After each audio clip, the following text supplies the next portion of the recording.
I think the biggest crisis that we have in South Africa right now is that the number of unemployed people since the start of the global financial crisis in December 2000, well, it started in 2007, but our unemployment figures started shooting through the roof from 5.9 million people in December 2008 to 8.9 million people in June 2016. So we've had a 3 million increase in unemployed people in this country.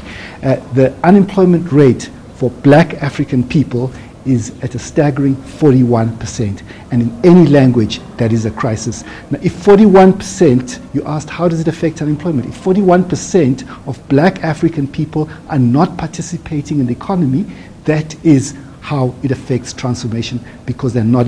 Transformation is about getting black people to get more participating in the economy as employees, as managers, and owners of businesses. So we're missing out on the first critical pillar of transformation, which is job creation. Okay, basically what has happened is that from 2009 to 2016, we have grown slower than virtually every region in the world except the Eurozone.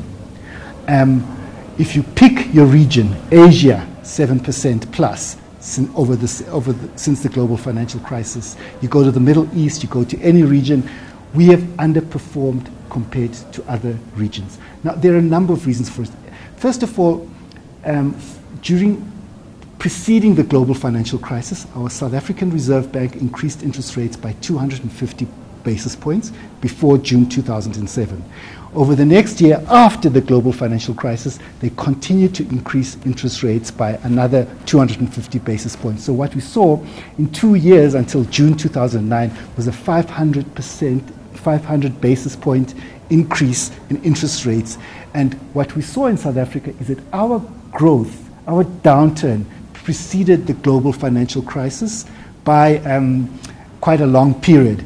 And if you look at what happened in 2009, it was largely a domestic affair in the sense that gross domestic expenditure, which is a measure of the performance of the domestic economy, that is what went down, and the contribution from net exports was less. So since the global financial crisis, there was a brief recovery, I think in 2010, 2011, where things were looking a bit better. 2012, it looked like we were out of the woods. But guess what has happened again? What has happened again is that the central bank, since the beginning of January 2014, they've started hiking interest rates in the face of a massive increase in unemployment. We cannot continue to have our monetary policy operate like this. And the second thing that's happened is that the austerity of the finance ministry, the national treasury, has begun to bite. You've seen it in the numbers where the employment I don't have the exact figures, but the employment in the public sector has gone down. You've also seen government consumption spending going down. So what you're having is a monetary policy and fiscal policy exacerbating the crisis. So what I was saying today in the conference was that we have to look at a way to get out of this crisis. And the remedy that has been offered to us by the rating agencies will not get us out of the crisis. The rating agencies are calling for us to have structural reforms. That is economist code for labor market policies to make the labor market more flexible so that you can hire and fire people. It's also code for us to be privatizing certain of our state-owned enterprises, which are admittedly in chaos. But the issue that I was saying today is that even the IMF, in its latest report, the World Economic Outlook, they say that structural reforms do not deliver growth in the short term. In the short term, they also have a cost. So as South Africans, we can't be following that route because we can't have more pain for another year. So I say the only way that we can get out of this thing is to now embark on a new fiscal stimulus and a monetary stimulus. Ever since economics was invented 100 years ago by the economists, modern macroeconomics, there is no other way of getting a country out of a slump than monetary and fiscal stimulus. Now, the question why I'm saying that we should do this is that there is a narrative that has taken grip of South Africa, that South Africa is broke. Now, South Africa is not broke.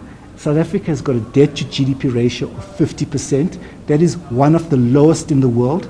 And the same for the rich countries in the OECD is about 90% plus.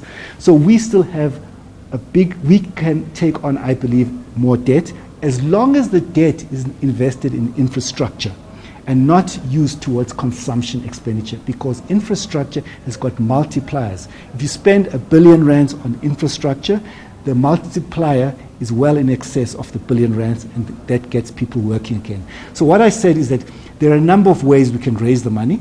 Number one, we can follow what the rest of the world has been doing with, it's called quantitative easing.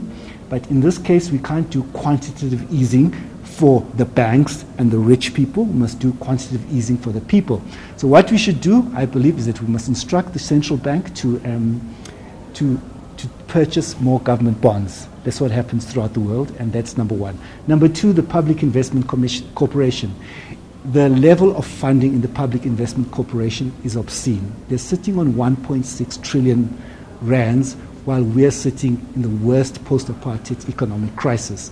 We have to find a way of liquidating some of the investments in the Public Investment Corporation, and also perhaps asking them to take on more government debt. So the PIC currently has about 350 billion rands of government debt. They can take on more government debt. So I believe that if we have a well-targeted fiscal stimulus of shovel-ready projects, we can get our economy out of this situation that we're in.